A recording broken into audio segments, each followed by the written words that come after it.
Well, it's been a long time since we've been able to do this show. How about that? 2 weeks, or about 2 weeks or so, 11 days or so. We haven't been able to do a show, but we're back. Finally, back here live on Mount March. How about that? First day of meteorological spring was this Saturday. So here we are, fresh into March now.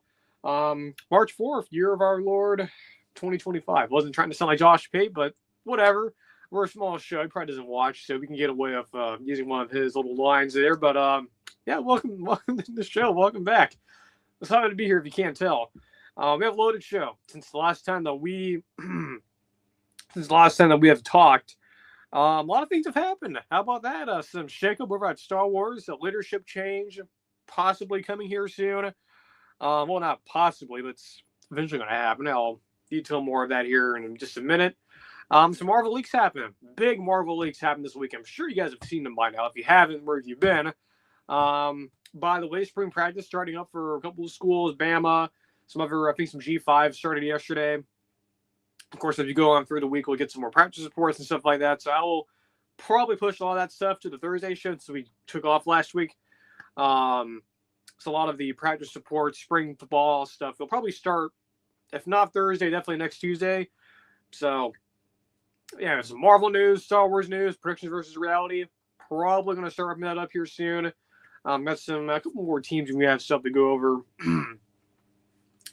And I'm just looking through the rest of the agenda here. Yeah, and also some ACC news too. By the way, that just developing story in the world of college football legal. So we'll go over that pretty briefly here in a few minutes. So yeah, some interesting things happening, if you will, around the world of not only just college football but Marvel, Star Wars, a lot of. See, yeah, that's what happens when you take a week off, and you miss a lot of things. So. And real quick, just to make sure you guys can hear me, I'm going to bring up the show on YouTube. Just I know you guys can hear me on the podcast version, but just gonna make sure I am actually heard on the YouTube. So if you hear some feedback here, that is why. I am actually okay. Guys, you can hear me. How about that? So if you guys are new here, you should know the drill. Subscribe, podcast feed, YouTube. If you're not new here, and then hopefully you've subscribed by now, and also be sure to follow on Twitter at @VortVerge_pod. So what we're going to do first, before we go deep into the show, or I guess more specifically dive into it, get some water real quick, and then we'll hop into our first topic here. So stand by.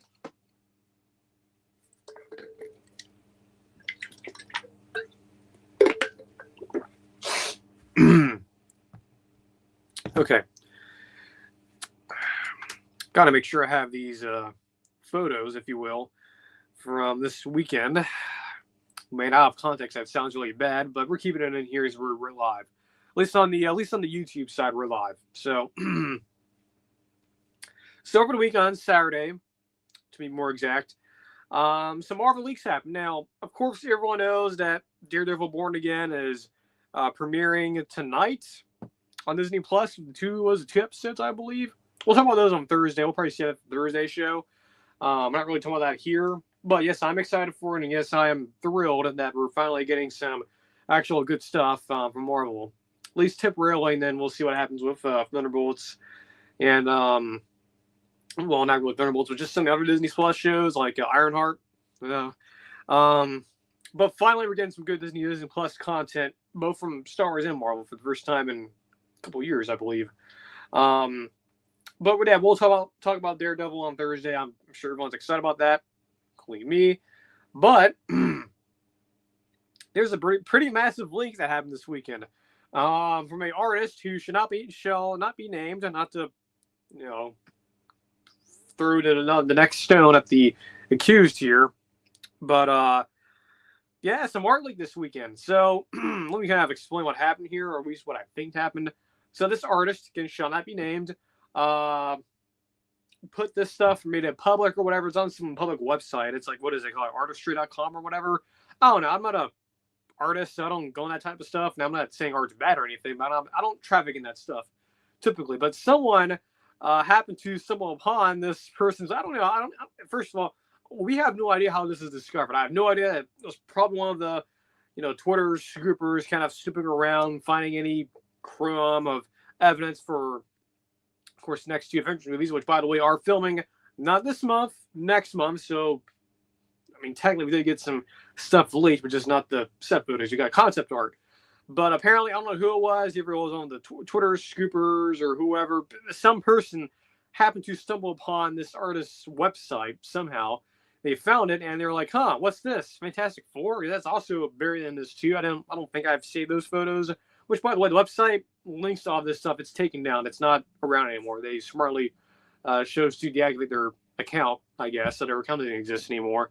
I believe their Twitter exists, but so whoever found this, someone found this, started posting on social media, and all the other, Twitter news and scoopers of Marvel, they all started catching on to it, and a lot of our folks start catching on to it, and you have guys like, Joshua, Dan Nerds start catching on. He had a big stream Saturday morning.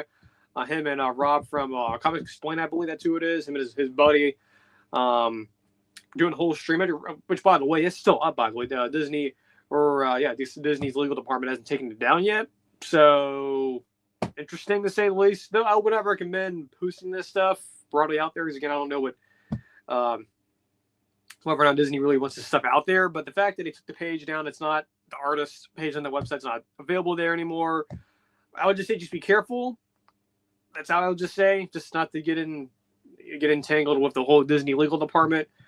But so regardless how this stuff was found, it was found. And boy, some of the stuff's pretty juicy. So again, some of the Fantastic Four stuff, I didn't save in that stuff on my my phone here, that's where I saved it. Because on Twitter you can do that, or X, or whatever Elon is calling it now. But anyway, I saved some of the photos from what looks to be Secret Wars. I know some people think it's also Doomsday, but I'm not really sure about that. But so I didn't save the Fantastic Four stuff, but if you saw the photos floating around social media, you know what I'm referring to. Where, and also if you've been following the leaks and rumors, and guys like Josh over them nerds and watching his videos, you kind of know that Franklin Richards, the son of Reed and Sue Storm, is going to be in the movie. Not been in the marketing at all. So this was something that I think a lot of the general public has not noticed. But then you see, channels like New Rockstars and, Eric Voss over there, and guys like Josh over at Dev Nerds, and some of these other pretty big channels that, do the breakdowns and stuff, and, the ultra nerdy stuff. Started pointing out, also, and including the leaks and stuff from Reddit and whatnot, that they have cleverly hidden Franklin Richards, the baby, being shown in any of the marketing so far, which has only been like one trailer and some promotional material, like posters and stuff. No sign of the baby at all. So that's interesting. They've hidden it this well.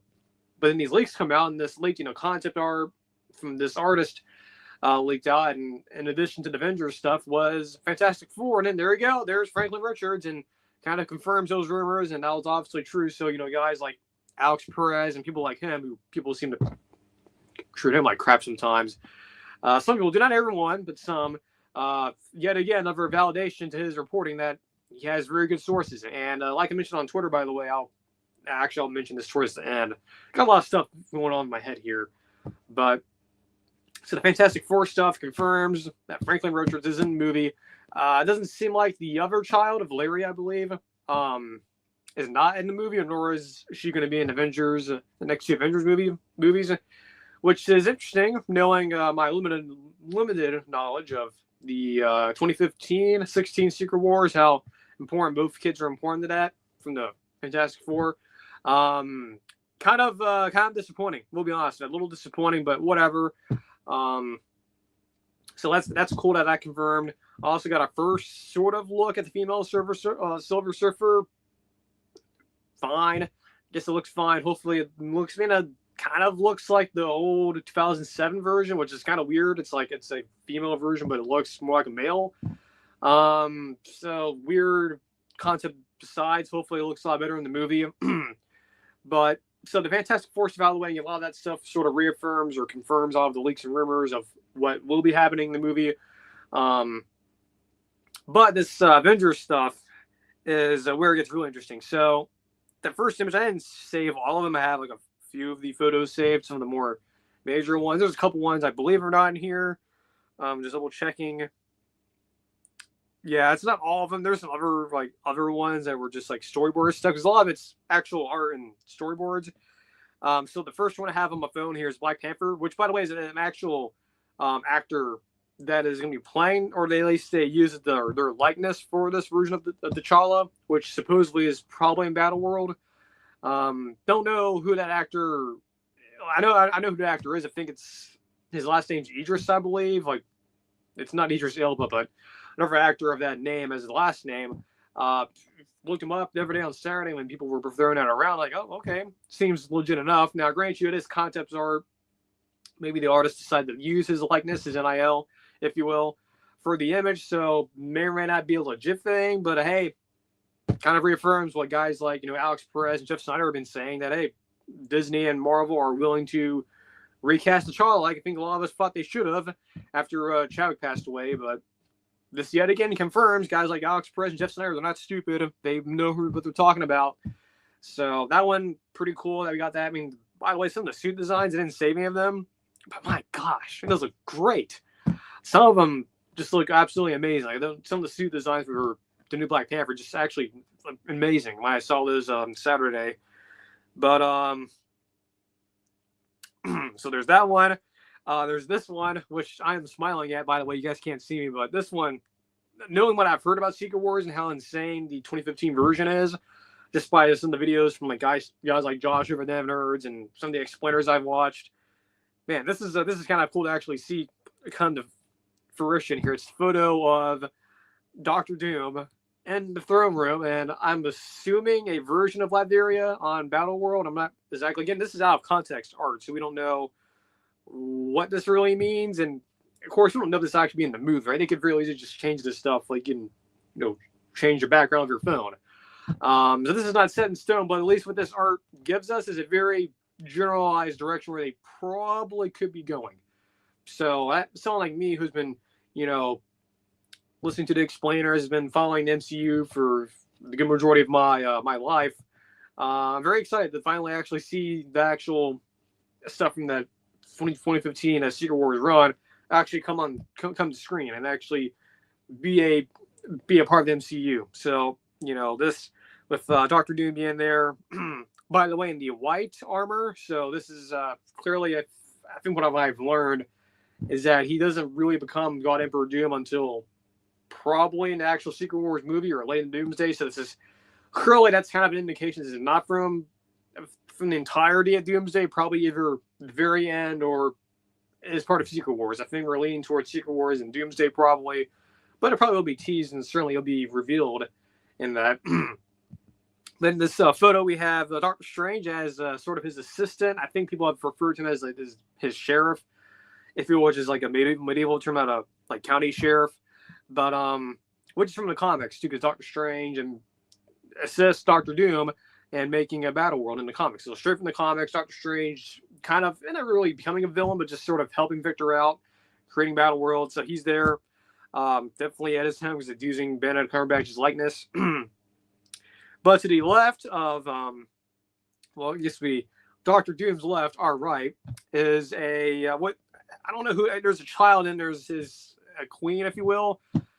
We're assuming that that's Sue Storm and that's Franklin Richards. Now, in the comics, apparently that's what happens, right? Doom takes Reed's family away from him. That's in the comics. Now, other folks have suggested, and people like Alex Perez have brought this up, that not just Alex and also includes Josh over at Devin Nerds, that this could also potentially be Wanda Maximoff, Elizabeth Olsen.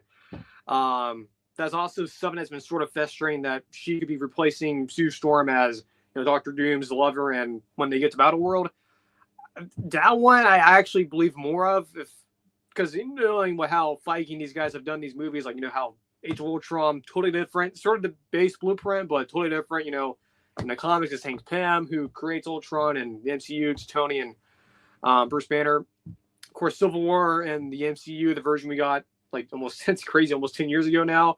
Has no X-Men, so that's not like the comics. And then Infinity War, the whole Infinity Saga, or the last two Avengers movies we had or not direct adaptations, adaptations, or loose adaptations. So my thinking is here that may not be Sue Storm. It very well could be, but I might also, just knowing what I've heard from guys like, Dev Nerds and Alex Perez, knowing that there is an idea being thrown around, or a rumor that it could be Wanda Maximoff being there next to Doom in this concept art, which, no more I've looked at it, kind of looks like Elizabeth Olsen's likeness a little bit. Now it's a panning, so I can't tell, but could be her, and it could be Franklin with him. So maybe they're pulling different pieces, I guess, of history is in the comics too. Doom and Wanda Maximoff do fall in love at some point, so there could be combining, sort of compositing those two storylines. Who knows?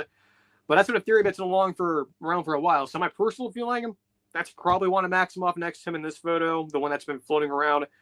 I remember spending a lot of time on these photos, but there's just so much news to get to. This will probably be a pretty long show, by the way, so just strap in.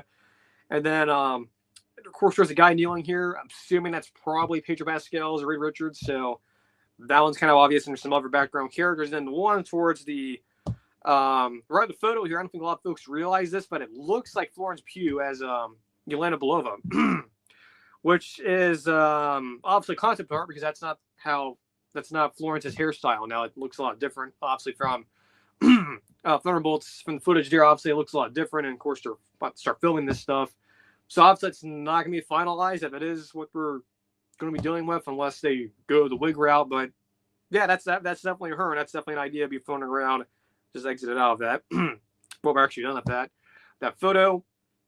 Next one I do have saved is the Hulk, what appears to be Greenland from the comics, which is a domain of Battle World. Of course, if you're not a comic, if you've not been educated on this stuff, how Battle World's going to work out, how we believe it's going to work out, or based on some of these concept art, at least the general idea we believe is that they are definitely going the blueprint of how it was in the comics, where you have different kingdoms, different realms.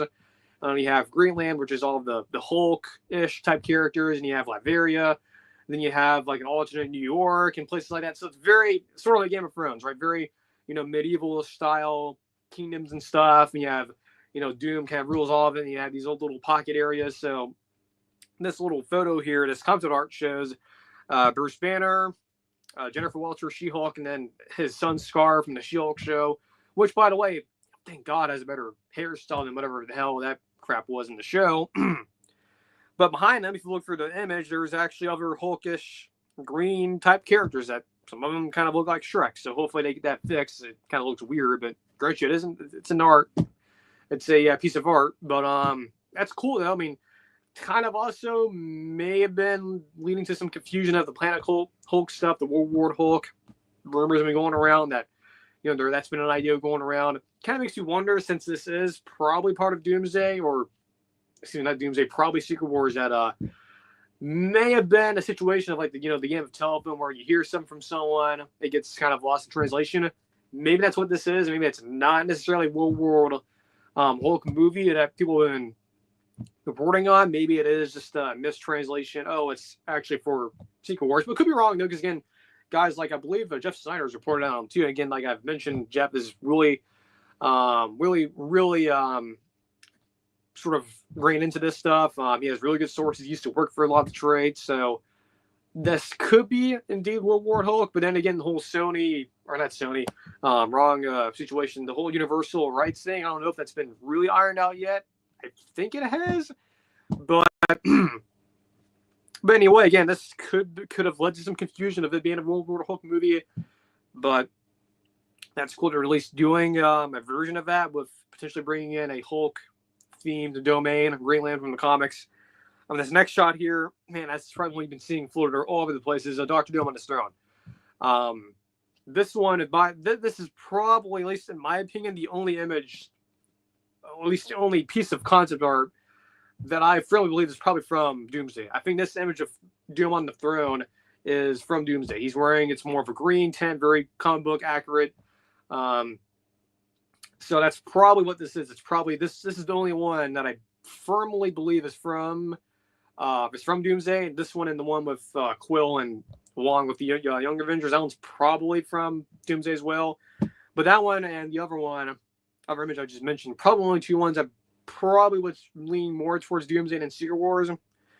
But if you look at the helmet too, by the way, just a little note here. I haven't had a lot of time to look at this closely, but I just realized this morning that it looks very much like an Iron Man mask. I know not really, but if you look at it closely, yeah, it kind of has that Iron Man Mark I vibe from the first Iron Man. So there we go, little hints of that. Of course, given that Robert Downey Jr. is playing Dr. Doom, so there's not surprised that they're sort of bringing in a little bit of elements of Iron Man into that, but definitely like 10% Iron Man, 90% Dr. Doom with the design. I like it. If this is the final design, if this is close to the final design, of course we won't know by the time the set leaks happen in April, and then of course when we get to Comic-Con, I'm assuming we'll get behind the scenes stuff too, because they'll probably show a lot because he would have been filming by that point, like 3 months or so. So probably a decent enough footage. Yeah, I mean, this concept art, it looks cool, looks good, definitely very comic accurate, and probably the best looking Doctor Doom, at least from an official sense, that we've had ever in the live action movie. So look, golf clap for Feige and those guys, and for actually giving us a proper version of Doctor Doom versus the shitty ones we got in years past.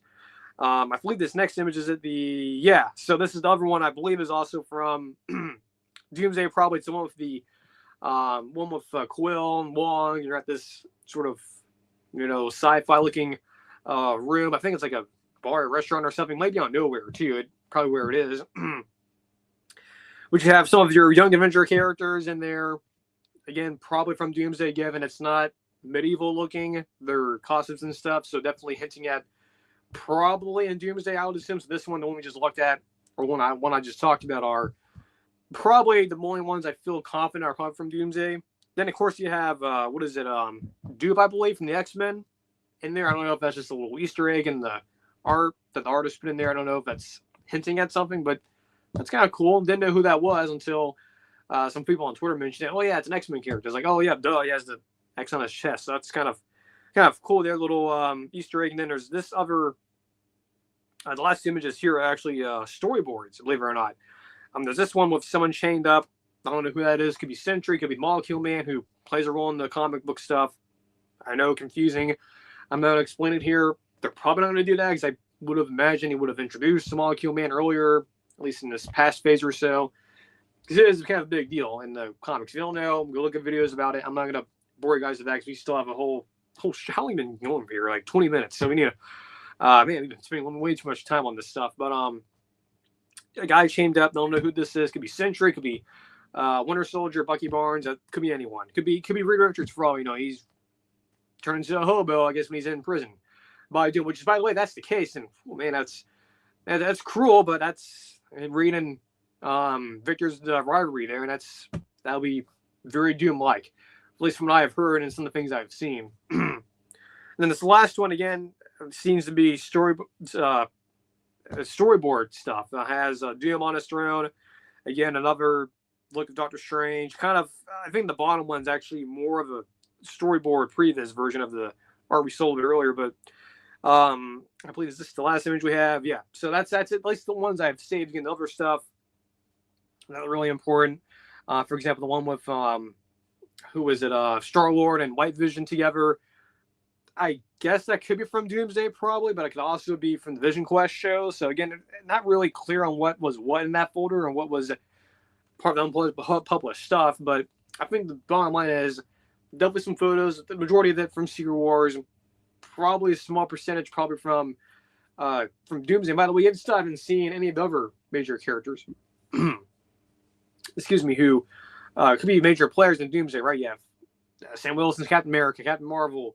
Some of the other major Avengers characters who are sort of still around. Shang-Chi, for example. So I haven't seen them yet, or at least seen them yet. There's been a lot of theories going around too about them potentially doing what they did. And if you've seen Invincible season 1, I'm talking about when Omni-Man comes in and kills all the heroes. Some folks theorizing like they could do that because it came out recently that who was the director of Brave New World, Julius Ona, I believe, came out and said, yeah, our original plan was to have the Illuminati be in the post-credit scene. Okay. news to me. But if that was the case, and this is sort of basing this off of Eric Voss's theory last week in the video, that they could do that. They could have all those characters killed, because that's weird that we don't see those characters and have that Clemson art, and that pieces of art. So just one out there. I'm not saying that Eric knows something we don't know, but definitely an interesting little thing there. But yeah, that's all the art. That's all the leaks. And by the way, too, before we sort of transition here, for those of you who wondered, I mentioned this on Twitter the other day when this came out, that if you ever wondered how people like Alex Perez, Jeff Snyder, some of these other Twitter, mostly the Twitter people, the Twitter scoopers, how they get their information and their sources of information, when they say, hey, I've heard this and this character is appearing in this movie, or I've seen, this and that. It's from concept art that they have been given from people like artists, guys who work within these VFX departments, people they've somehow become friends with. That's where it comes from. So guys like, for example, Alex Perez, you mentioned months ago. Again, this is another reason why I think Alex is one of the best scoopers out there, probably the best of the Twitter guys. Of course, Jeff doesn't really do Twitter that much. He actually goes on Roka's show once a week. But guys like Alex Perez, who is the Twitter scoopers, or one of the best ones, mentioned months ago about how, hey, Doctor Strange and Doctor Doom's interactions, based on what I have seen, I'm actually excited about that.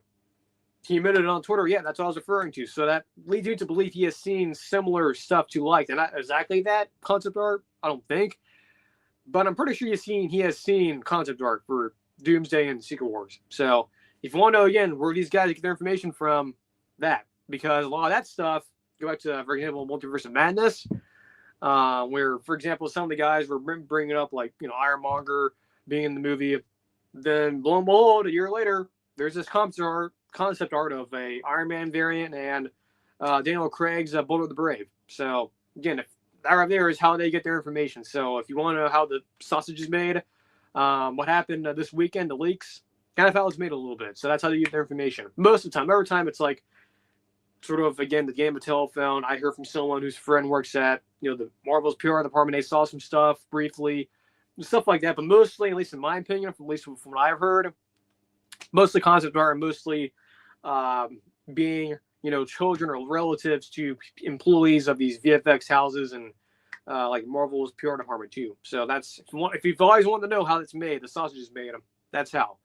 It's very hard to get in that game. I've personally not been part of that game. Same thing applies to college football too. It's kind of weird how a lot of these leaks and rumors come from. But yeah, that's how it's made, at least in the Marvel world. That's how it's made. It's seeing this concept art via DMs and stuff. You can learn a lot. So, or learn very little too. So yeah, I just went about 30 minutes about explaining concept art and describing something you guys can't see, but I'm sure most of you have seen it. But if you haven't, then I don't know what to say. But that's my reaction to that. It was very cool, very exciting that this happened. I'm sure it's not good for Marvel. I'm sure the folks over there in the Disney headquarters and Marvel HQ were pretty mad, I would assume. And of course, the page got taken down. Yeah, it would be very interesting Hall H during Comic-Con this year, I would assume. Yeah, what a crazy time we live in too, with Daredevil coming out, and it's just and I guess, yeah, I'll end on this too. I mean, if you're Marvel, well, I would be upset by this. Why not use it as, locking in the microphone. Why not use this as a little bit of a marketing tool? Like, why not?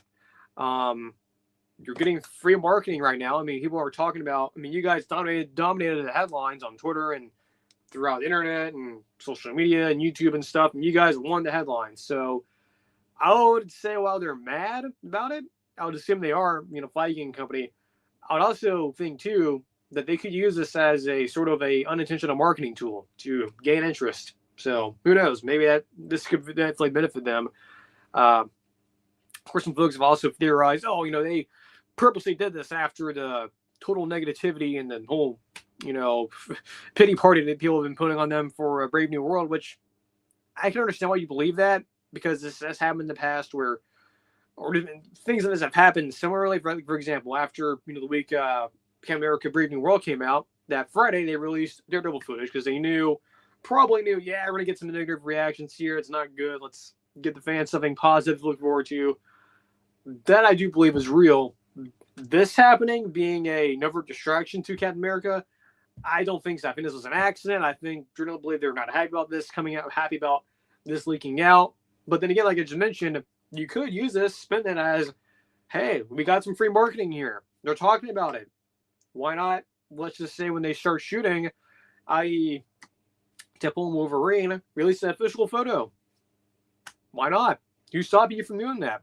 It's already out there. We already know what Doctor Doom's probably going to look like, so why not just put a set photo of RDJ in armor for the first time? I'm assuming it'll probably most of it be CGI, but at least do a little like a mask tease, or maybe have Robert being there and he's in half of the costume, half of the mocap suit, whatever. But I would imagine the fact that this came out, the fact that this is giving them some publicity, sort of to how the way Marvel's been changing their stuff. They're, sort of reverting away from what they were in the early 2020s. Now they're heading in a different direction.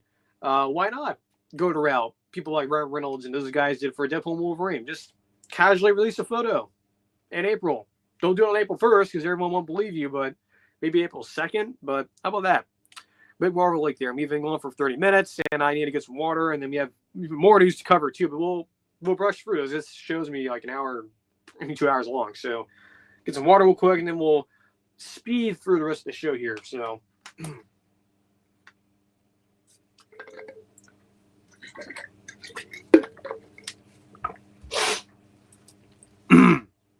All right.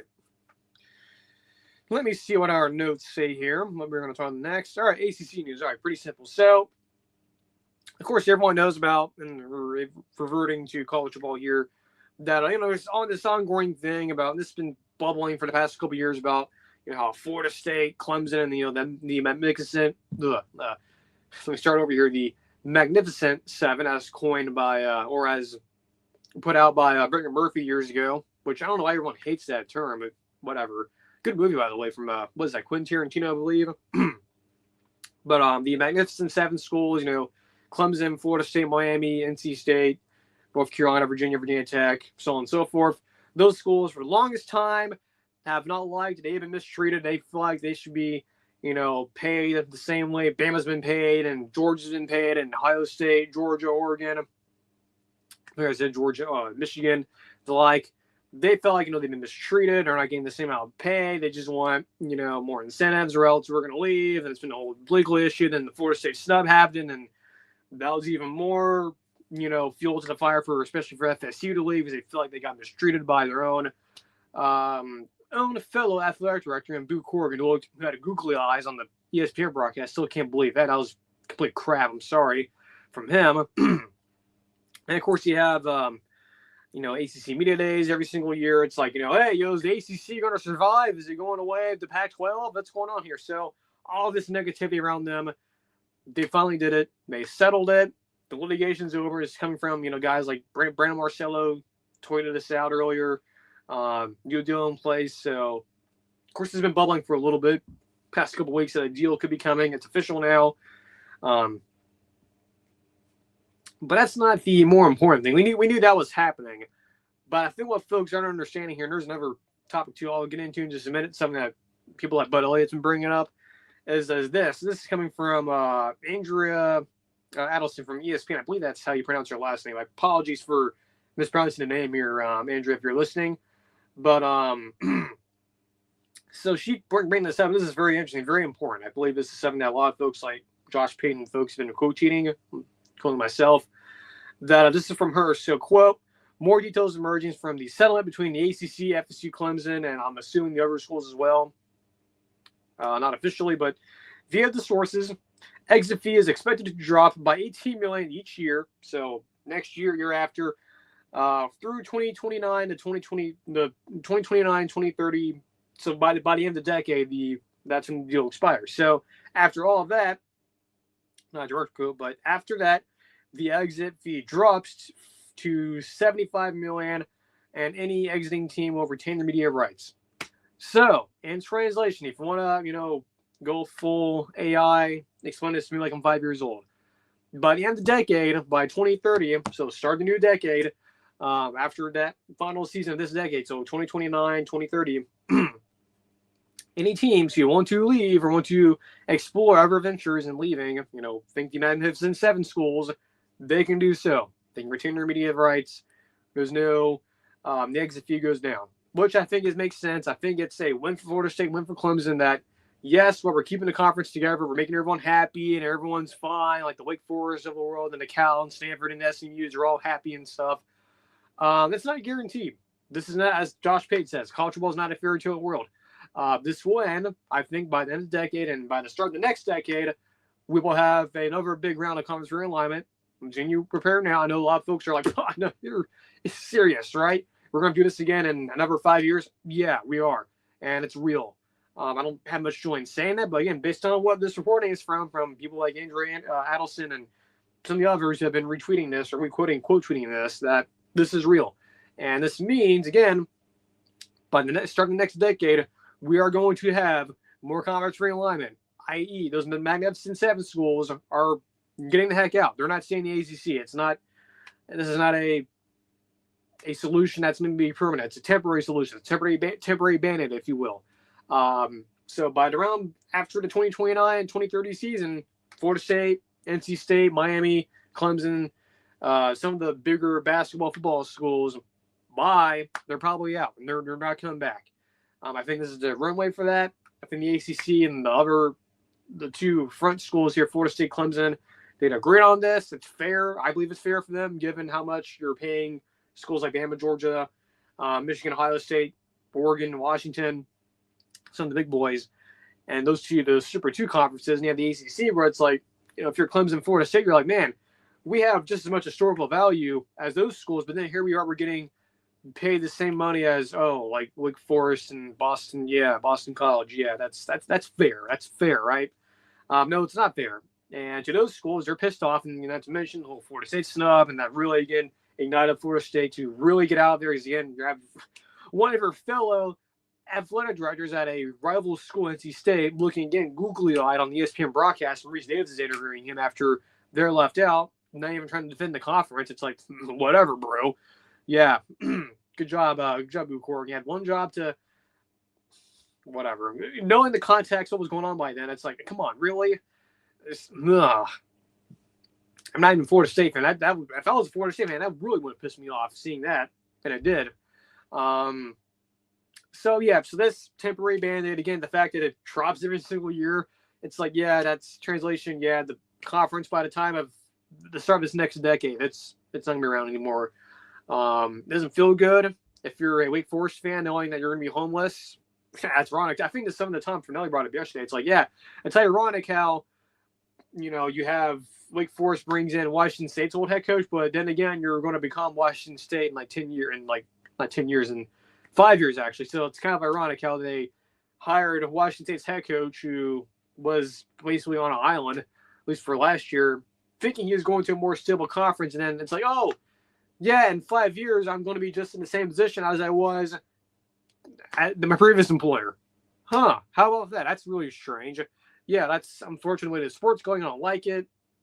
This kind of goes into also a bigger issue. I believe that Bud Elliott brought up today on Twitter that was interesting that he brought up. And it's sort of this idea about how I think eventually, and this is something that even Josh Pate brought up too, actually going back to a number of years ago, how there's been this sort of underlying thing about these Super 2 conferences. Right now, it's the Super 2. It's not the Power 4. Technically, by definition, it is, as there's 4 of these big conferences, but really and truly, the ACC and the Big 12. Big 12 more or less is the buffer, if you will. ACC is kind of its own little island. Big 10, SEC by themselves. That the Big 12 is pretty much the buffer conference of the G5. Nothing wrong with that. I mean, I love the Big 12. I'm not going to be like Josh Pate and Bud Elliott, where I'm going to be accused of being a Big 12 hater. I love the Big 12. It's a fun conference, but I'm going to be just like them, to where I'm going to be honest with you that it's not a conference that I'll take seriously in producing a national champion. I just said that, right? I mean, Bud Elliott says it every single time they talk about the Big 12. It's like, it's a glorified G5. Nothing wrong with that. It's fun, but that's that. But that's just what it is. I don't know what else to tell you. It's like it's like this water bottle right here. Like, you can pretend there's no water here and just say, there's nothing in there. But it's still a water bottle. Like, nothing, just because, the Big 12 has no real power, real powerful program in there anymore with OU and Texas leaving. it's still a good conference, but I'm going to tell you what it is. It's a glorified G5 conference. It's a buffer conference. There you go. That's the term I just made up. It's a buffer conference. It's the buffer between the Power 2 and / ACC, and, well, at least the time being, and the G5. That's kind of what they are in the hierarchy of college football. Now, again, I love the Big 12. It's a lot of fun. A lot of fun programs. Iowa State, Arizona State, Texas Tech, team on the rise. Baylor, team that kind of rose from the dead last year. Dave Aranda, saving his job. West Virginia, Rich Rod, welcome back. For those of you who don't remember, yes, he's back there. So it's a fun conference. I'm not denying that, but I'm also going to tell you the truth that it's a buffer conference. It's a buffer between the other sort of quasi, I guess, Power 3, Power 2 / ACC, and the G5. That's kind of what it is. And I think eventually they're going to get left behind because they don't have the same value. Then again, of course, they've been rated and, they've sort of been zombified, ex-Pac-12 teams. So they're not going to meet the value the same way. They're clearly going to be – the gap is widening in between the Super 2 and them and the ACC currently, as long as they're going to be around. Because, again, I don't think they're going to be around much longer. And, again, this reporting clearly makes it clear as crystal that it's going to happen, that this conference will probably die out by 2030. But the other issue that's been coming up, and again, just went on a whole other tangent, that it's this whole idea about these Super 2 conferences and that, yes, there are Super 2 conferences, and yes, they're getting paid more than the other conferences, including the Big 12 and the ACC. But another issue that's going to come up that I'm just, guys, again, like Josh Pate, Bud Elliott, guys like Herford have been telling you, and I'll just repeat it, that you're going to start hearing even more warring factions going on between the big teams in those conferences, the Super 2, and the little teams. Think Mississippi State, think Vanderbilt, Maryland, Indiana. You guys know those schools are getting paid the same amount of money as like Washington and Oregon and Alabama, Auburn, and Oklahoma, Texas. Yeah, they are. So those schools, everyone in those conferences, even the real shitty teams. Now, let me be careful here. I don't mean to be mean or anything, but the perception shitty teams like Arkansas, Mississippi State, Maryland, I think those schools, I don't think the big boys are going to like that much longer. I don't think there's going to be this whole kumbaya. Yeah, we're, everyone in this conference, even the schools that don't make a bowl game traditionally. Yes, we're all the same. We're getting paid equally. You're not the same. You're just not the same. Mississippi State and Alabama are like galaxies away from each other. Now, at the moment, it seems like down the surface, it seems like that. But if you go, go into your, using metaphor, you're going to your task manager of your computer and you notice, oh, your CPU is going really high just by browsing the internet. You may have a virus on your computer if that's the case. I mean, that's the analogy. I mean, it's like, it may seem fine on the surface for these Power 2 conferences that, yes, we're getting paid a lot more money than the other conferences, including the G5s, but is it fair that Michigan State, or well, actually, a better example, Michigan is getting the same amount of money as Indiana and Maryland? I think thinking around the college football world is that that's not going to last very long. And I think eventually, if it's not happening already, that tough conversation we start being had about, are we the same level of playing field as a Mississippi State, Maryland? Like, are those schools really the same level as like a Bama, Auburn in some cases, Georgia, Ohio State, Michigan, Oregon, USC? I don't think so. And I think what's going to happen, this is something Josh Pate even brought up publicly, and he's even heard this from other athletic directors at these smaller schools, is that there's a fear that something could be coming to where you could see a demotion system coming where, hey, if such and such school in the ACC or in the SEC, let's just say it's Vanderbilt and Arkansas. Let's just say they're consistently going 3-9, 2-10. They're weighing down the conference. They're really, really bad. They probably don't belong there in terms of competitiveness. Who's to say they can't get kicked out? Instead of conference expansion, why not conference deletion or conference subtraction? Cutting off the fat, but then again, replacing that fat with, I don't know, a Clemson or Arizona State once in a while, or another school that's having success in those other schools. Why not do a, trade-off? That's something I know that sounds crazy, but I guarantee you, I remember hearing this from Josh Pate. I remember him bringing this up years ago, that is something he's heard behind the scenes. Hopefully I'm not crazy on that. I'm pretty sure he did say that. And I could very much so see that happening. I could very much see a world where, as we continue going towards this, AFC, NFC model that's obviously coming, I'm a lot of folks have been denying it. Don't deny it. It's happening. I don't like it. It's like the guy in Indiana Jones' Last Crusade. I don't have to, just because you lost today doesn't mean you have to like it. I don't like it. I don't like the fact that us, the college football traditionalist fans, are somewhat losing in terms of seeing our sport, which was fine like 10 years ago, all of a sudden get devolved and morphing into this NFL junior. I don't like it. That doesn't mean you have to, sulk around, I guess. But, yeah, I think I could definitely see that happening. These other schools, big boys, I'm looking at these other smaller programs, like, again, Indiana, Maryland, Mississippi State, South Carolina, Arkansas, Vanderbilt, that they look at that and go, yeah, you guys contribute some to basketball, but from a football standpoint, yeah, I think we can maybe vote you guys out. We can switch you guys up with Florida State when conference expansion really starts to happen again and initially, and then once they're in, maybe we'll add, some of these other really good, maybe a really good G5, maybe. And if they suck, we'll just replace them. I don't know. It's like basically real life college football custom conferences from the video game. So, look, I don't like it, but I'm just telling you guys, just the broad sense here is, again, even though, yes, it's a great ACC deal got done. Yes, the conference is going to be around at least for the next 5 years. It's probably going away. And I'm just getting you guys mentally prepared right now.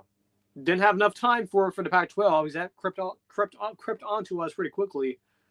But I'm just telling you guys, it's not looking good for the ACC. It's not. And based on that reporting from Andrea Adelson, that this is happening. And her tweet doesn't specifically say in blinking lights, hey, ACC is dying by the end of the decade. She's not saying that. She's not spouting that exactly on Twitter, but if you translate that tweet, that's it. That's exactly what she's saying. So you may not like it, may not like the fact that that's happening, but can't deny it. Can't deny that's actually happening. So, yeah, it's sad. I don't have much joy in saying that, but that's what's happening. So, yeah, that's the ACC news there. Pretty, again, on the surface sounds good, but when you really dive into it, again, it's like going to your task manager and realizing your CPU is up 100% and your disk is up to 55%, that you have the problem. And there is a problem. That being the ACC is, it's got 5 more years left, I think. I don't have much joy in saying that, but here we are. We'll get some more water here real quick, and then we'll go to the predictions versus reality, kind of breeze for that a little bit, and then we'll get into the Star Wars and news stuff, and then we'll get out of here.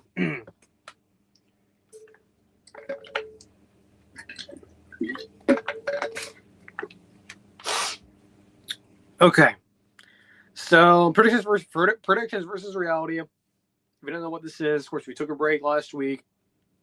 Actually, nothing wrong with me. I guess I should explain this real quick. Nothing wrong with me. Everything's fine. It just was not in a position to actually do a show. So I had some things going on towards the end of the week. Decided, what, we'll just take a break. We'll for a week or so come back. And, of course, we go on a break and a lot of stuff happens. So that's what happens when you don't have a show for about a week and you miss a lot of things we've been talking about. But, hey, lo and behold, we didn't know we were going to have these Avengers leaks happen. So it's kind of a good thing we didn't do a show last week, or else it would have been sort of been a weird week. But I guess it worked out. But, yeah, everything's fine with me. I just I was not in a position to do a show. All right, so predictions versus reality. Before we went on our little break there, unexpected a little bit, we were doing this sort of looking back at our record projections back last summer. Of course, this year we'll start those in about a month or so in May. If not, at the earliest, May 1st. At the latest, probably Labor Day, week before. Just looking back at our, that's when we do our projections and stuff like that for the majority of the teams, not every single one, but just for the big ones. But we're just doing this to look back at our predictions and see what teams in reality. So the ones up today, both Tiger teams, both rivals, by the way, if you didn't know, Clemson and Auburn. So Clemson, pretty easy. They went 9-3 regular season. Our worst case scenario was 7-5. Our reasonable scenario for Clemson, of course, they made the playoff this year and they won the ACC, was 8-4. But their best case scenario, the one that was their best case, not the one we kind of went with, was a more reasonable one, which is 8-4, was exactly 9-3. So we actually, our best case scenario was what ended up happening in reality. So in that case, we sort of read a pretty good read on Clemson there. Again, decent season. Our I think the Louisville loss stings a little bit. I mean, just looking back at that game, it's like, man, you guys had the bye advantage too, and it's like, man, you guys look like that, and it's ugly. And then of course you have this year, you have LSU coming to town, which by the way, great for LSU and Clemson to actually do. Insert handshake emoji here of actually having an on-campus game, not at some stale NFL environment. Again, I understand those stadiums like Mercedes-Benz, it's a beautiful stadium, never been there before, but I just prefer college football games to actually be on a college campus, which is why I'm pissed off that Farmageddon, Kansas State, Iowa State's in freaking Ireland. Like, I don't want to see that in Ireland. Yeah, sure, the Guinness will be flowing then, and look, who doesn't like Guinness? Anyone, of course, who's over 21, but it's like, yeah, that's cool, but at least it's cool to go over there, but I don't want the college bowl over there. I would much rather it be in Manhattan, Kansas, or in Ames, Iowa. Like, what's wrong with those? Is there something wrong with Jack Trice Stadium? Is there something wrong with Bill Center Stadium? Is there, like, the stadium falling apart that he can't do it there? Like, whatever. I'm going to get mad again. Probably get mad again, too, in a couple months when we do the schedule previews. But, yes, thank you for Clemson, Clemson LSU. Thank you for doing an on-campus matchup. Thank you. That's all we wanted, was just an on-campus games. Can you at least get back to that? But, yes, good rate on Clemson. They had a good year last year. Getting their schedule this coming year pretty tough, I think. Again, to get LSU week 1, Georgia Tech, Haynes King come back, Frisky, and North Carolina, Bill Belichick factor. Levels up with Boston College, SMU, Duke. I mean, it's at home, so reasonably you'd expect to win most of those games. Florida State at home, same thing, unfortunately. At Louisville, interesting. You have FCS team traditionally towards the end of November, and then you have your game against South Carolina. Think about that, too. It's like you end the season with back-to-back road games against FBS opponents. So when it comes down to, with Josh Pigden, this little math and calculations about, thinking about the travel schedule and whatnot. And, of course, by the way, reminder, every single team like last year gets 2 byes again. So you get another real life imitating College Bowl 25 again. But each team gets 2 byes, and it's a factor too. Not to mention the road stuff, especially with Clemson probably being the next for going to the ACC championship game. So that's interesting. Yeah, 2 final FBS games against FBS opponents, not including the FCS team, is on the road. So think about that. So yeah, Clemson had a good read on them. Thought we did. This next one, Auburn, oh man, we were pretty much on the money with this one. So our best case was aim 4. Felt reasonable given the talent. Maybe, second year under Hugh Freeze and Payne Thorne. Maybe you see some improvement. Of course, you're bringing in guys like Cam Coleman to finally get an actual good right receiver. Though he struggled a little bit, and I should remind you, he was in the same realm in terms of recruiting with Ryan Williams, Jeremiah Smith. He was in that same room, and unfortunately he fell behind last year. Part of it was bad quarterback situation with him. Imagine him with a better quarterback. I'm assuming he puts up similar numbers to Williams and Smith, I would assume. Reasonable, I thought, was 7-5. Again, based on the schedule, it was sort of workable. Could have found a way to be in like Vanderbilt, Missouri, some of those other, at least teams you feel like you're at least equal to or better than in talent. Of course, Auburn, grant you, the Brian Harsin situation, the talent level was deteriorating even under Malzahn his final year. Of course, Josh Bay talked about an entry point and how these new coaches come in. It's difficult to really gauge how good you're going to be based on your talent and, for the whole blue chip ratio stuff and how you are in recruiting. So, yes, it was going to be tough. It was going to be a traditional rebuild, and I think a lot of Auburn fans had to understand that. But which is why our worst case scenario was 4-8. And they went 5-7. So right on, we had, once again, back-to-back with us today in the Pictures versus Reality segment. We have both these teams on decent enough rates. Again, they have the talent to go aim for the outside talent enough and a decent enough schedule, I would assume, to go 7-5. But they didn't. And they went 5-7 again. So, back-to-back losing seasons, first time, heck, in my lifetime that has ever happened. I mean, look, I've seen some really bad Auburn teams. 2012, it's just gross. Looked like an FCS team half of the year, and the other half of the year was like decently competing, but they weren't that bad. They weren't 2012 Auburn bad, but nor were they 2013 or 2017 or 2019 good Auburn. They have a long ways to go still. Jackson Arnold, lots to be seen from him. I think they start spring ball next week, I believe. So we'll, of course, be getting the practice reports and all the rumors and stuff going around and people getting excited again. But did they upgrade at quarterback? Maybe.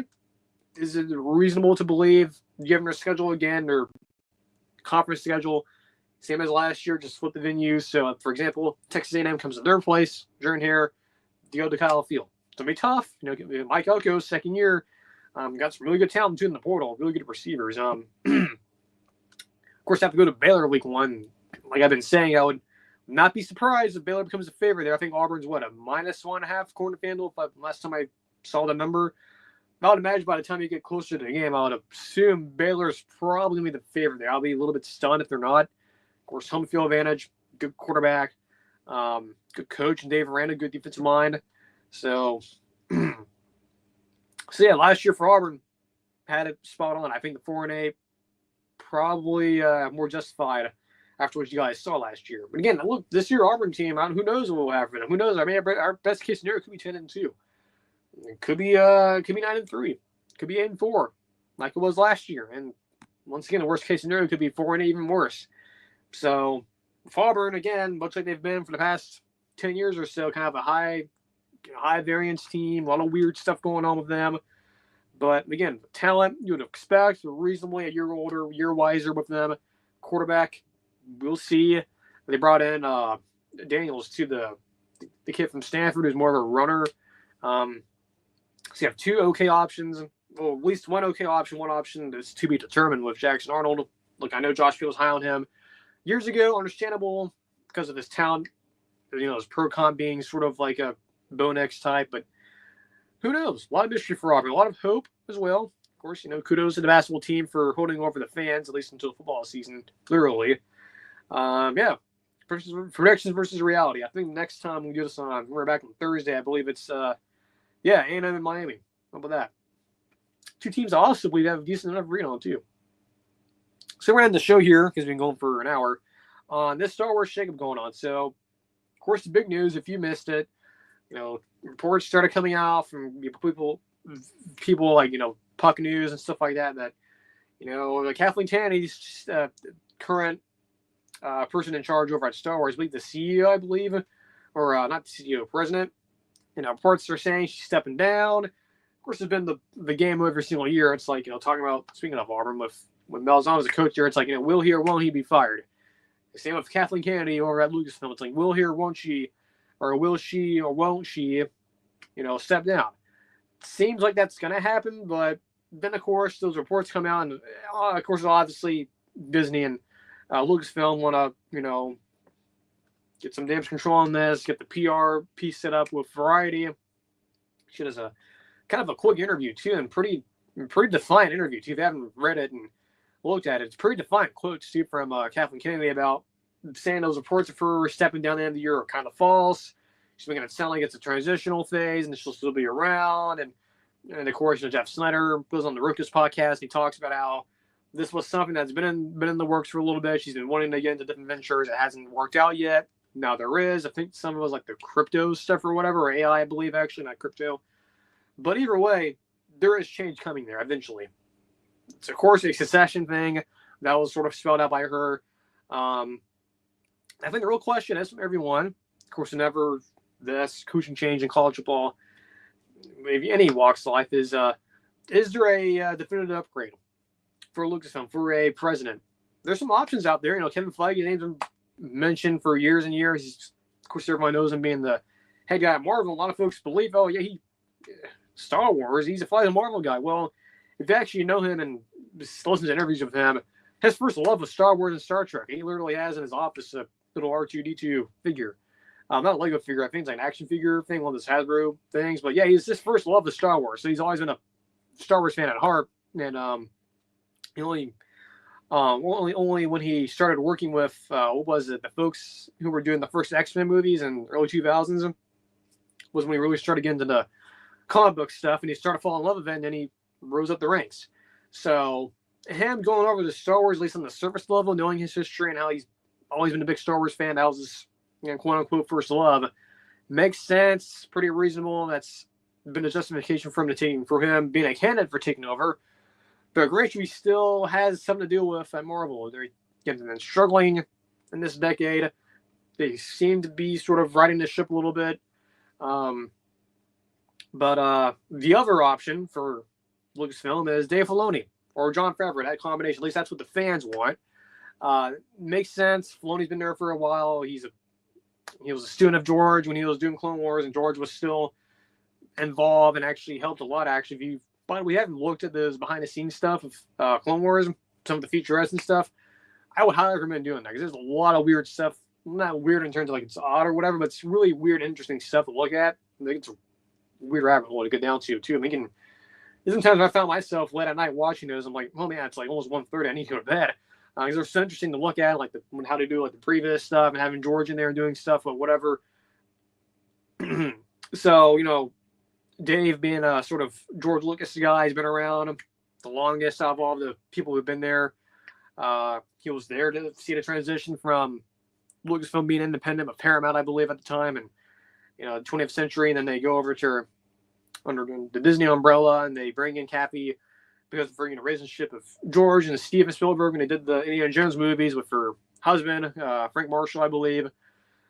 So, with all that being said, of course, with Favreau being involved now, the Mandalorian and stuff, and helping out with Filoni and his Mandoverse stuff of Thrawn, that makes sense, given, again, Dave from a creative side, pretty nailed in. I think he's slowly proving himself. A little concerned about his movie, full first-time director thing. You saw it with, Simon Kinberg and Dark Phoenix, and so crossing my fingers, not the case with him.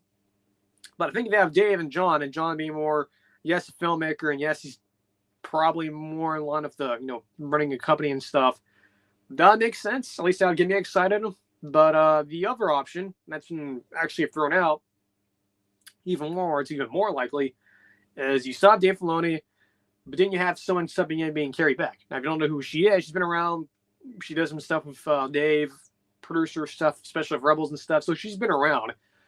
But I would say the fan engagement on that, when people like, Jeff Snyder brought that up, and, it's been a name brought around in a lot of Star Wars fandom, or a lot of factions in the fandom, has not been gaining that much interest or excitement.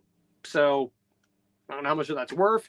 Again, look, I'm not making definitive statements on that. I'm just saying those are three options. I think the one with Filoni and Favreau taking over, or at least doing sort of a version of what Zaslav and Gunn are doing now, minus the, James acting like Lane Kiffin on Twitter at times, at least what people perceive Lane Kiffin to be.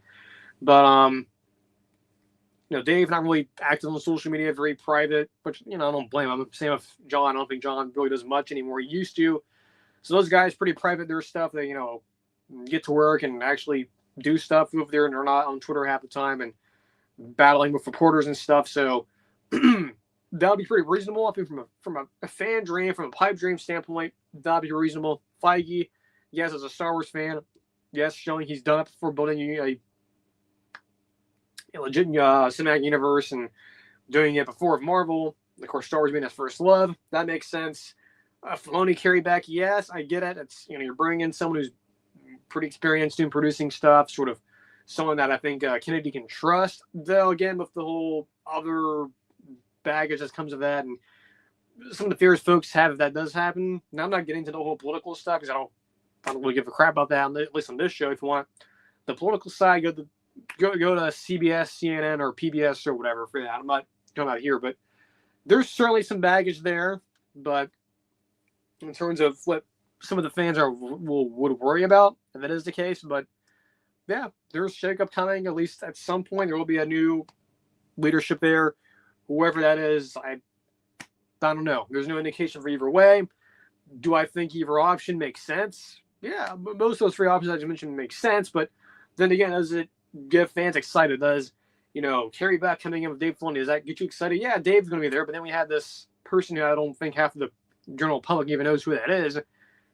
Yeah, it'd be kind of strange and a little lukewarm on that. Now, Favreau, Filoni, probably the one that most of the fans are hoping to happens. That's the one that's probably the favorite. If I was a betting man, if I was to put odds on it, I would say that one, that that combination is probably the one that fans would be more excited about. The flagy stuff's probably second, and the Filoni carryback stuff probably the one that people are least excited about. So, is what it is. I don't have really much opinion on any of those, at least in a general sense. I mean, they're decent enough. Again, if you want to go the internal promotion route, literally with people who have producer positions there and someone who already has a CCO title, go that route. If you want to go the fan version one, the one that will get the fans excited, then go Filoni Favreau. If you want to go more either way, excites the fans, people will be indifferent about it, go the Feige route. At least going with someone who's done it before. So hopefully you guys can hear me on YouTube. I just went away from the camera there. At least on the audio version. But yeah, either one of those options, whatever. I don't really care which one they go. If there's a definitive upgrade, then find it. If it's someone who's qualified, knows what they're doing, that's all I care about. So, and all I'll cover right now is getting the show out for you guys. And we're back too. So we're back. No more breaks, hopefully, at least for a little bit. So full steam ahead. Again, spring practice for a lot of people. I think Bama started those yesterday, so we'll get practice reports and stuff soon. Scrimmages and whatnot. Fun time to be around. And I'm glad to be back. Glad to be back. So until Thursday, take care. Have a good rest of your Tuesday. Great rest of your Wednesday. And we'll see you guys on Thursday.